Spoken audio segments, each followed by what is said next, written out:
¿Te sale del mismo también? Son como 10 hojas.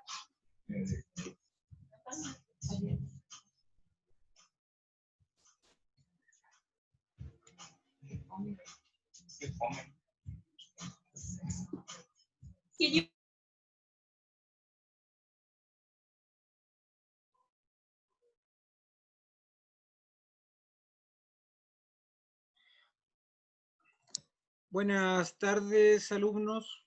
Vamos a dar inicio a la primera clase, o sea, a la cuarta clase ya de lenguaje y comunicación de primer ciclo. Hoy vamos a pasar a ver algunos contenidos que son consecuentes, están ligados directamente con lo que vimos en la clase pasada, que fue el texto literario. La clase pasada nos centramos básicamente en el texto literario, por lo tanto voy a pasar a compartir en la pantalla de lo que veremos hoy, que son los textos, más específicamente los géneros literarios, porque la clase anterior yo les dije que los géneros, o sea, en los textos literarios tienen una característica dentro de esas 10 que vimos, y una de esas características es que se dividen a su vez en géneros literarios. La literatura se divide en géneros dependiendo las características que tengan los textos. Todos los textos literarios, de acuerdo a sus características, yo los puedo ir separando en 3 grandes grupos, y esos grupos se denominan como géneros literarios. Existe un género que es narrativo, que es lírico y que es dramático. Pero antes de avanzar con lo de hoy, que son los géneros literarios, vamos a ver una guía que se llama Una destreza provechosa. Vamos a revisarla en conjunto, porque me propuse revisar por lo menos una guía a cada clase para que vayamos resolviendo quizás algunas inquietudes que se les presentaron, ya que no tenían la posibilidad de interactuar con los profesores. Yo por lo menos quiero hacer eso. Y la guía la voy a pasar a compartir. La voy a pasar a compartir para que ustedes la lean conmigo y recordemos de qué trataba esta guía. Se llama Una destreza provechosa esta guía, y dice así: un día vi pasar a un soldado inválido y me fui detrás de él. Yo me hacía esta reflexión: este pobre inválido que ha perdido una pierna y un brazo por darle territorios y gloria a su patria, vivirá a ración de hambre, como viven todos los buenos servidores de esta patria, o de esta tierra, pero al menos en su rancho podré roer un hueso con honradez y dignidad. Cuando el inválido notó que seguía sus pasos, se detuvo y como que pareció enamorarse de mi figura. Que vamos, no era tan despreciable. Con el brazo bueno sacó un pedazo de pan de su morral, me lo arrojó al aire y yo lo peloteé en el hocico con la mayor destreza. Esto lo cautivó, y haciendo castañuela con los dedos, me decía: pichicho, pichicho, pichicho. Yo lo seguí hasta su rancho, donde, como soldado veterano, lo primero que hizo fue darme mi ración, que fue bastante pobre. Mi nuevo amo me bautizó con el nombre de Chorrillos, nombre de guerra que no sería el último. Este texto breve, muy breve, que fue una guía que se le envió a ustedes, o que se subió a la página del colegio, es un texto que pertenece a qué pertenece, a un texto dramático, argumentativo, expositivo o narrativo. ¿Cómo lo clasificaron ustedes? Narrativo. Muy bien, es un texto netamente narrativo. De hecho, es un microcuento, lo podríamos definir más específicamente. Hay una narración, hay alguien que está narrando una situación que está viviendo, breve, una situación bien acotada, en un tiempo y en un espacio. Por lo tanto, esto cabe dentro de lo que conocemos como los cuentos. Es un cuento breve, es narrativo, por lo tanto. El cuento es por esencia el texto más destacado junto con la novela del género narrativo. 2 dice, la función del lenguaje que impera acá, o que predomina, o que más se utiliza es la apelativa, la metalingüística, la referencial o representativa, o la emotiva. Referencial representativo o referencial. representativa. Muy bien, muy bien. ¿Por qué? Porque la función referencial o representativa del lenguaje, como lo dice ahí, representativa. Es cuando se usa el lenguaje para representar algo, recrear, representar. Se está presentando de nuevo algo que ocurrió a través del lenguaje, con un lenguaje directo, con un lenguaje muchas veces descriptivo, con un lenguaje que define, con un lenguaje que ejemplifica.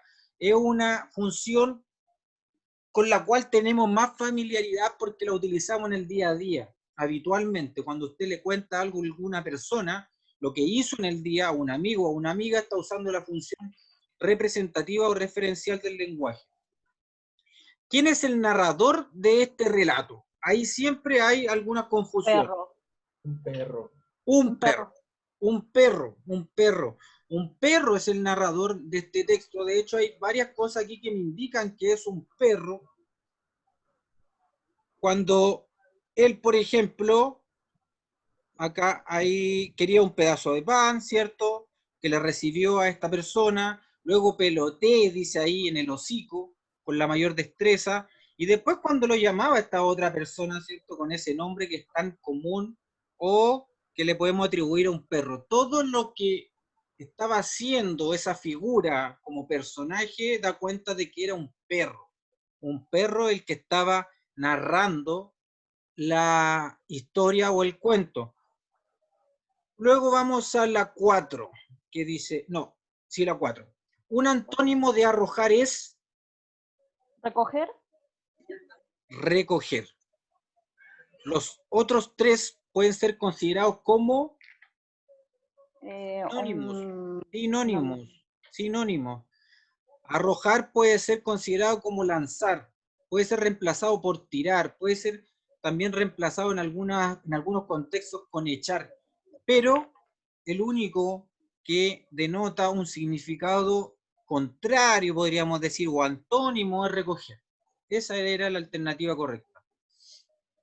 En la 5 dice, ¿qué término reemplaza la palabra roer cuando en el texto dice, podré roer un hueso con honradez y dignidad? Morder. Morder. Morder la puede reemplazar. Y no pierde el sentido la frase. A eso nos referimos con que usted puede cambiar esa palabra, pero el sentido sigue siendo el mismo. No se modifica mayormente. Hay algunos que pueden dudar de esto, pero en realidad la que más calza ahí, dada la frase, es morder. 6. ¿Cuál es el propósito del cuento? A. Relatar la vida de 2 seres solitarios. B. Contar la forma como vive un viejo soldado.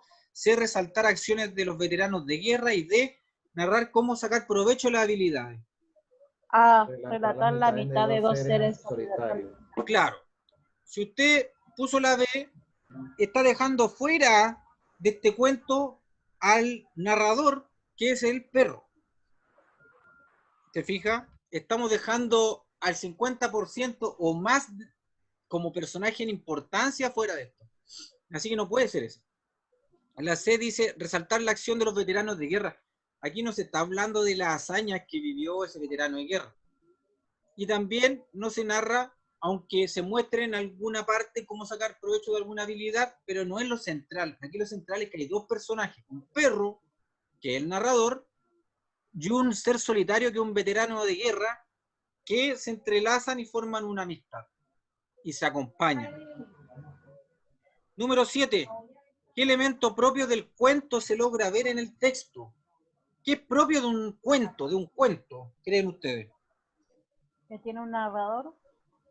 Que tiene un narrador. Narrador. Perfecto. Que tiene un narrador. ¿Por qué? Porque los textos literarios son ficticios, en un 99% podríamos decir, pero no necesariamente tienen todos narradores. Que se trata de un hecho pasado, una obra del género dramático, también puede ser perfectamente del pasado.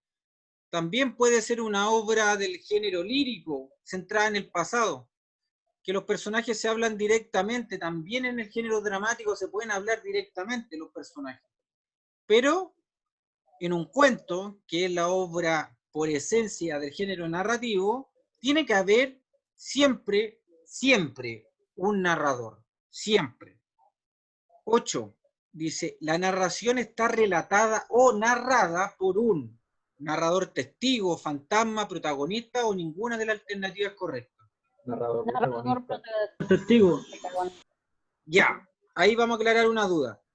El narrador está circunscrito acá en primera persona, porque él dice, un día vi pasar a un soldado. Es como que yo estoy hablando en primera persona de lo que estoy hablando y de lo que yo hago en la historia, y yo protagonizo la historia.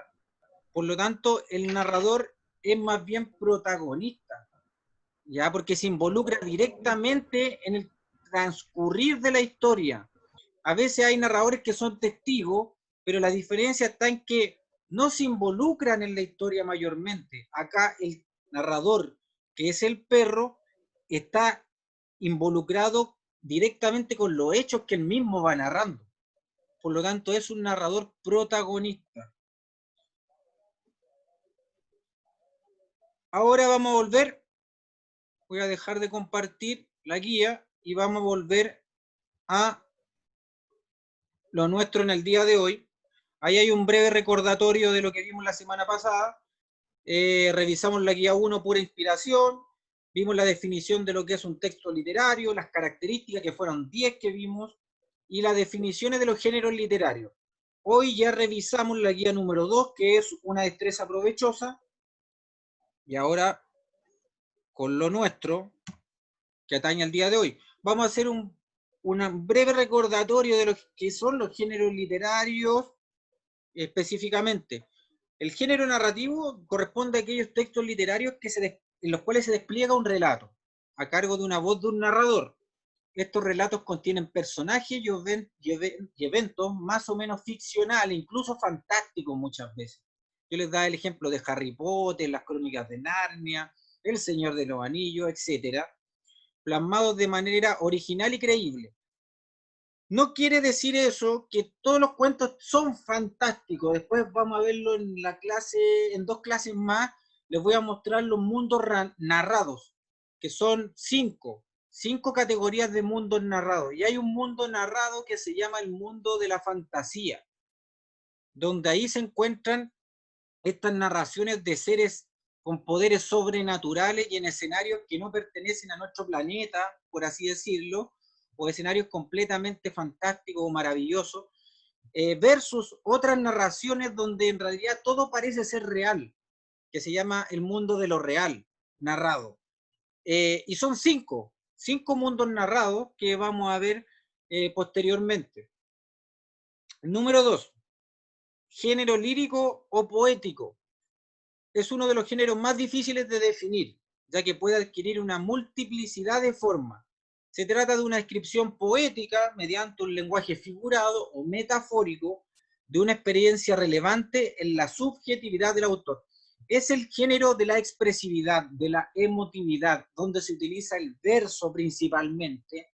También puede ser escrito en prosa, pero el verso es el arma clásica que utilizan los poetas dentro de este género. Aquí pertenece la oda, la canción, el poema, la elegía, como subgéneros, como textos que pertenecen a este género literario. Luego vamos al tercer género, que es el género dramático. Corresponde a la escritura de textos destinados a una representación teatral. Eso es súper importante. A cargo de actores y en un escenario determinado. No tiene un narrador, a pesar de representar relatos y diálogos igualmente. Este es el género del drama. Este es el género, ¿cierto?, de la comedia también, como subgénero.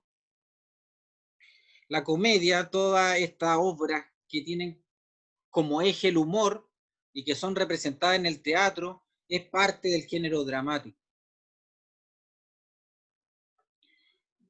como ejemplo. Ahora nos vamos a centrar en el primero. El género narrativo. Nos vamos a centrar hoy netamente en el género narrativo, que es una expresión literaria que se caracteriza porque se relatan historias imaginarias o ficticias, sucesos o acontecimientos que constituyen una historia ajena a los sentimientos del autor. Aunque sea imaginaria, la historia literaria toma sus modelos del mundo real, es decir, hay una base del mundo real. Esta relación entre imaginación y experiencia, entre fantasía y vida, es lo que le da un valor especial a la lectura en la formación espiritual de la persona. El narrador es la persona que presenta la narración, es el encargado de dar a conocer el mundo imaginario al lector, el cual está formado por personas que realizan acciones dentro de un espacio determinado y que suceden dentro de unos límites temporales precisos. Siempre se da dentro de un espacio la narración y de límites temporales. Eso es parte del género narrativo. Hay una cronología de sucesos que se van narrando. Ahí hay 3 ejemplos de textos que pertenecen al género narrativo. El Código da Vinci, ¿ya? Esa novela de Dan Brown. Esa es una novela. Es una novela. De ahí vamos a ver la diferencia. Una novela es más extensa que un cuento. Tiene más relación entre sus personajes, tiene más personajes, son más largas, tiene más hechos o por así decirlo, quiebres, rupturas, vericuetos, como se le dice, a lo largo del texto. Harry Potter, otro cuento del género narrativo, muy distinto al anterior, ya de un mundo más maravilloso y fantasioso. Un éxito en taquilla, Harry Potter, tanto sus libros como sus películas. Y luego tenemos otro tipo de texto que también pertenece al género narrativo, que es el cuento del famoso Papelucho, que todos hemos leído en nuestra infancia, sobre todo, las aventuras de este niño travieso, explorador. Ahí tenemos 3 tipos de textos que pertenecen al género narrativo, pero que son distintos entre sí, por lo tanto tiene que haber una separación también. Es decir, al interior del género literario narrativo hay subgéneros también, subgéneros, es decir, se clasifican los textos también de acuerdo a algunas características. Primero vamos a ver las características generales o más importantes del género narrativo, que toda obra narrativa tiene, ya sea una novela, ya sea un cuento, ya sea una leyenda, un mito, deben tener estas características. Primero que todo hay un narrador. Siempre existe un personaje ficticio que relata la historia. Este puede estar en primera, en segunda o tercera persona. En primera persona el narrador, ¿cierto?, forma parte de la historia y va narrando lo que está ocurriendo. En segunda persona ya pasa a distanciarse un poco más de los hechos y en tercera persona está fuera de los hechos y está hablando como si estuviera viendo todo desde arriba, desde un panorama, ¿cierto? Desde el cielo, por así decirlo, está observando todo lo que está ocurriendo abajo y va narrando lo que están viendo sus ojos. 2. Se escribe en prosa. Ustedes dirán, ¿qué es la prosa? Ya le adelanté algo. Esto quiere decir un lenguaje directo que representa los hechos o los reconstruye. Por ende, se usa la función representativa del lenguaje. Es la forma de escribir o de hablar que utilizamos en el día a día. 3. Existe un espacio y tiempo. En todo texto narrativo hay un escenario donde transcurren los hechos, por lo tanto hay un orden cronológico de los mismos. 4. El género narrativo se divide en subgéneros, tales como lo que les estaba comentando hace poquito. El cuento es un subgénero del género narrativo, la novela, el mito, la epopeya, la leyenda y la fábula. Podemos nombrar a todos esos como subgéneros. Algunos autores tienen a muchos más, pero estoy seguro que con los ejemplos que les voy a dar van a ser capaces después de reconocer cuando estamos frente a un subgénero narrativo u otro subgénero. Ahora vamos con eso. El primer subgénero narrativo es el cuento. Tengo al cuento como el primer subgénero narrativo. ¿Cuál es la característica del cuento? Que es una narración breve, oral o puede ser escrita. donde se narra una historia de ficción con un reducido número de personajes, con una intriga poco desarrollada y un clímax y desenlace final rápidos. No son extensos los cuentos, son breves. Incluso hay otras categorías de cuentos como los microcuentos, que son cuentos en 100 palabras, por ejemplo, que es lo que se estaba dando como concurso en Santiago cuando se le pedía a todos los chilenos que enviaran un cuento en 100 palabras, y luego muchos de los que ganaron estaban dispuestos en las paredes del metro. No sé si alguien recuerda eso. Ahí hay 3 ejemplos clásicos de cuentos, pero de cuentos infantiles también, que todos en algún momento leímos. La Caperucita Roja, Blancanieves, Los Tres Chanchitos, y así Alicia en el País de las Maravillas. Cuentos infantiles, sí, son infantiles, pero hay cuentos también para adolescentes y adultos. Los cuentos de Stephen King, que muchos de ellos fueron llevados al cine también. Este gran escritor de obras de terror y de suspenso, básicamente. De Lovecraft, de los cuentos de narraciones de locura, amor y muerte también, de Quiroga. Y así sucesivamente podríamos dar muchos ejemplos de cuentos. Entonces no solamente los cuentos son infantiles, también hay cuentos para adolescentes. Alicia, yo te amo, un cuento también, los cuentos o novelas también de Cuauhtémoc, Juventud en Éxtasis, que lo leen mucho en los liceos o colegios. Básicamente es una narración breve, escrita, sin muchos personajes y con un desenlace rápido, sin dar mucho paso a vueltas, quiebres, ruptura en lo que es la narración. Luego vamos a pasar al siguiente, que vendría a ser la novela.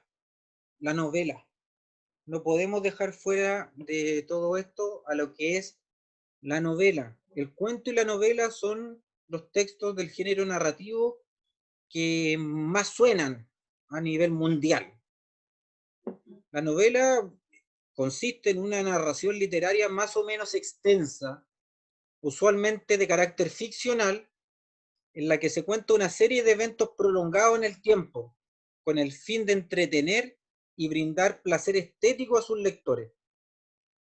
Las novelas se caracterizan por tener una trama compleja, abundante en digresiones o vericuetos, protagonizada generalmente por varios personajes.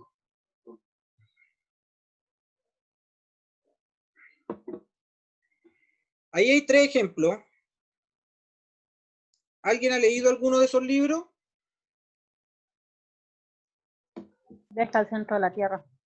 Viaje al centro de la Tierra, de Julio Verne. Tenemos 3 textos ahí clásicos del subgénero de novela, que es El Quijote de la Mancha, Un viaje al centro de la Tierra y 100 años de soledad. El primero, una obra clásica de la literatura mundial, para muchos marca un antes y un después en lo que es la literatura, donde se cuenta la historia del Quijote de la Mancha, ¿cierto?, con su compañero Sancho Panza, que desafía, ¿cierto?, el Quijote, lo que son los límites racionales y muestra lo que es el ideal caballeresco, el hombre aventurero, el explorador. Y Sancho Panza, por otro lado, es la parte un poquito más racional y que pone límites a todo esto. Entonces, se van dando situaciones y un montón de aventuras a lo largo de la trama de este libro, lo que lo hace ser un símbolo de la literatura universal, ya que hay muchas representaciones ahí de lo que son los ideales, de lo que es la nobleza, de lo que es la razón, de lo que es esta parte aventurera o creativa del ser humano. Es maravilloso. Luego tenemos otro texto que forma parte de la novela, que es Un viaje al centro de la Tierra, de Julio Verne. ¿Alguien ha escuchado hablar alguna vez de Julio Verne? No, yo no. ¿No? Yo sí. Julio Verne fue un escritor muy, muy famoso y que en su tiempo fue catalogado como un escritor de ciencia ficción. Fue catalogado de esa forma porque habló de muchas cuestiones que para el tiempo eran impensadas que se pudieran concretar. Él describió lo que era, por ejemplo, un avión, lo que era un viaje alrededor del mundo, lo que era un viaje al centro de la Tierra, y cuestiones por las cuales mucha gente se reía incluso de él en su tiempo. Pero como dice por ahí la famosa frase, a veces la realidad supera la ficción, y muchas de las cosas que propuso él en sus libros se terminaron cumpliendo con el paso de las décadas, y ni siquiera pasaron 2 siglos para que aparecieran los aviones, los globos terráqueos, para que aparecieran los viajes alrededor del planeta, etcétera. Muchas cuestiones que él manifestó. Él no fue el que escribió el viaje en 100 días, el vuelta a la Tierra en 100 días. La vuelta al mundo en 80 días, escribió Julio La Verne. vuelta al mundo en 80 días, muy bien, sí. Él escribió ese libro. Cuestiones que en su tiempo fueron objeto de burla, porque era considerado un escritor de lo ficcional, de una ciencia ficcional. Hoy está más que superado en la realidad. Entonces fue muy famoso Julio Verne, y hasta el día de hoy sigue siéndolo, y sus libros siguen llevándose al cine hasta no hace mucho. Se han hecho nuevas y nuevas versiones de este texto, por ejemplo, El viaje al centro de la Tierra, que tuvo mucha taquilla, le fue muy bien también en lo que es el cine. Y por último, hay otro ejemplo ahí de un libro clásico también de la literatura universal, no solamente latinoamericana o americana, como es 100 años de soledad, de Gabriel García Márquez, quien obtuvo el Premio Nobel de Literatura. Estamos hablando de un escritor que llegó al nivel de nuestro Pablo Neruda o nuestra Gabriela Mistral, pero en otro género, en el género narrativo. ¿Ya? Nuestros 2 premios Nobel de literatura son del género, ¿de qué género? Narrativo, lírico o dramático. Neruda y Mistral, la cual pertenecen al lírico. Al lírico. Al género lírico, muy bien. Ya porque eran escritores de poemas, básicamente. Gabriel García Márquez en este 100 años de soledad da vida a un mundo donde todo puede ocurrir. Un mundo que transcurre, o hechos que transcurren en un pueblo que es el famoso pueblo de Macondo. En el famoso pueblo de Macondo no hay límites a la imaginación. En Macondo llueven flores, en Macondo en los ríos hay más peces que agua, etcétera. Hay un montón de descripciones que hace él de Macondo y en las relaciones que se dan entre quienes lo habitan, que a uno lo llevan a otro mundo, a un mundo que marcó una ruptura en cuanto a la literatura, porque de ahí se habla de que hay un subgénero nuevo que se llama, que se puede pasar en un texto de algo real, o que yo aprecio como real, a algo absolutamente imaginario, que es como que conviviera la realidad con la fantasía en un mismo escenario. Y eso marcó una identidad en lo que es la literatura de Gabriel García Márquez, y que lo llevó a posicionarse dentro de los más grandes escritores del mundo. Y hasta el día de hoy es un premio Nobel. Vamos luego con otro subgénero narrativo que es el mito. Los famosos mitos, dice que son ahí historias fabulosas de tradición oral que explica por medio de la narración las acciones de seres que encarnan de forma simbólica fuerzas de la naturaleza, aspectos de la condición humana, etc. Se aplica especialmente a la que narra las acciones de los dioses o héroes de la antigüedad. Hay miles de ejemplos dentro de la mitología griega, la mitología romana, la mitología egipcia, la mitología de nuestros pueblos aborígenes, de los mapuches, de Treftremnica y Caibilú, de cómo se formó el mundo de acuerdo a la tradición mapuche, la mitología de los aztecas, la mitología de los incas. Todos los pueblos tienen mitologías, tienen textos míticos que se fueron primero creando a través de lo que es la oralidad y se fueron después pasando a lo que son textos propiamente tales escritos. Y este mito que está frente a sus ojos es un mito netamente nacional, que básicamente se da o se origina ¿dónde? ¿Dónde se origina este mito? El mito del Trauco. ¿En Chiloé? En Chiloé? Chiloé, en Chiloé. No se alcanza ¿Cuántos a leer escaleos? muy bien.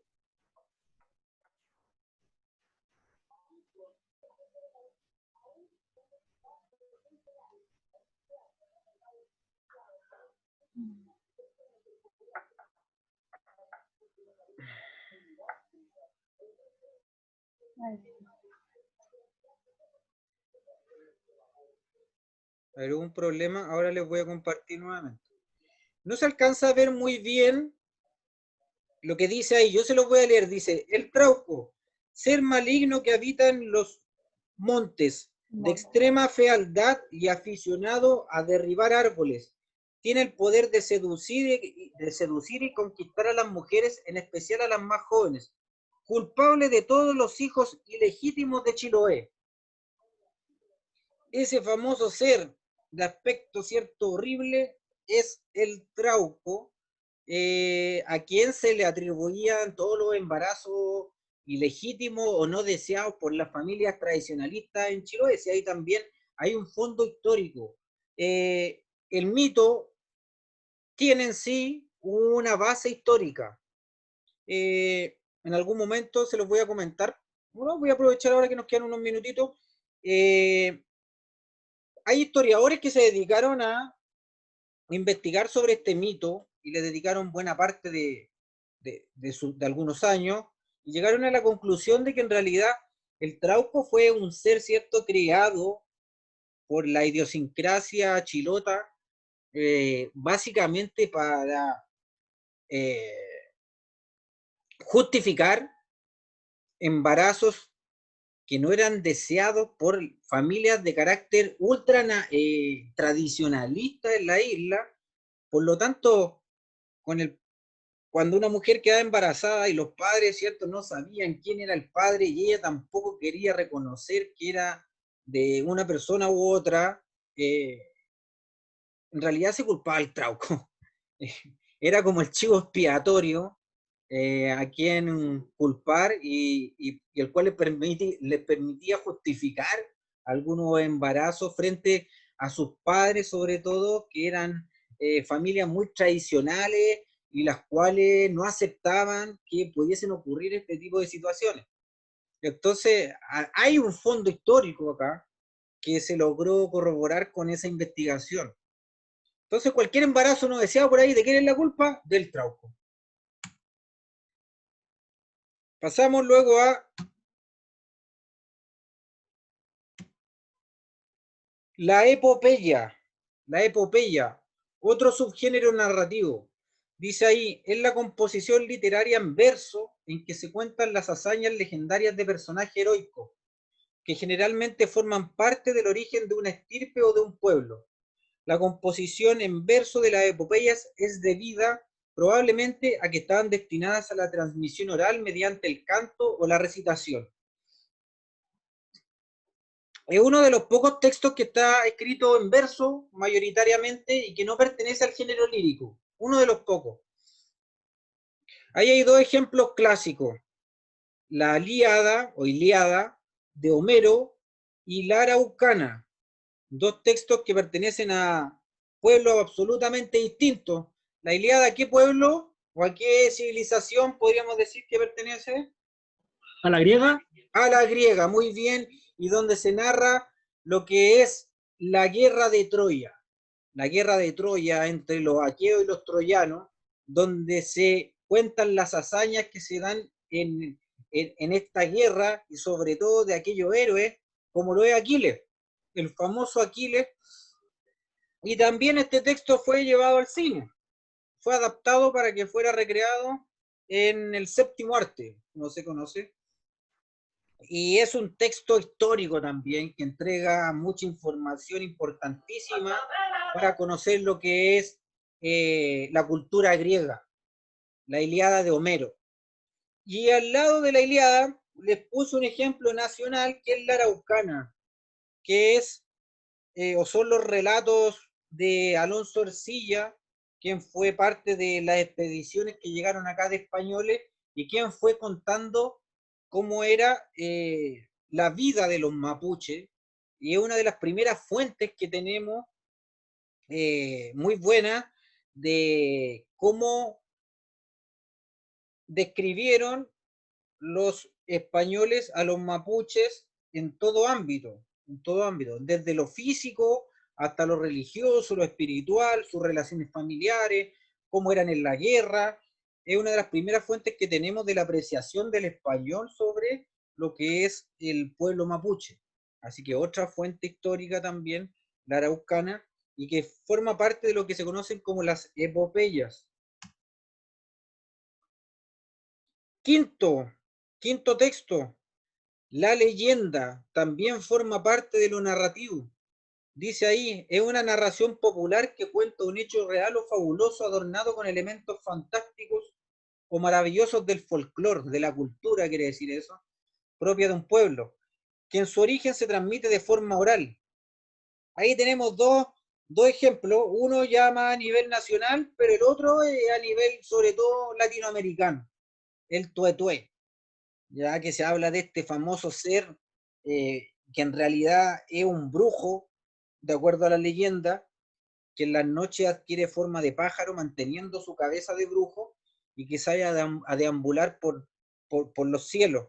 Y quien se burle de él, la muerte no demorará mucho en llegar y tocar su puerta.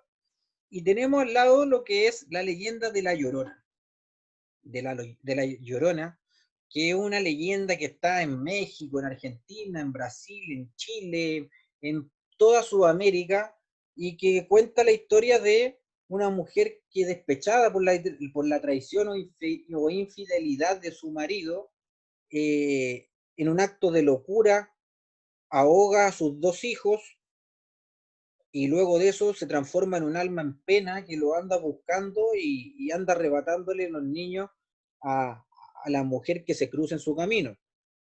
También una leyenda que da su fama, incluso fue llevada al cine, y hasta hace poco salió una película, La Llorona. Se la recomiendo, es muy buena, muy buena.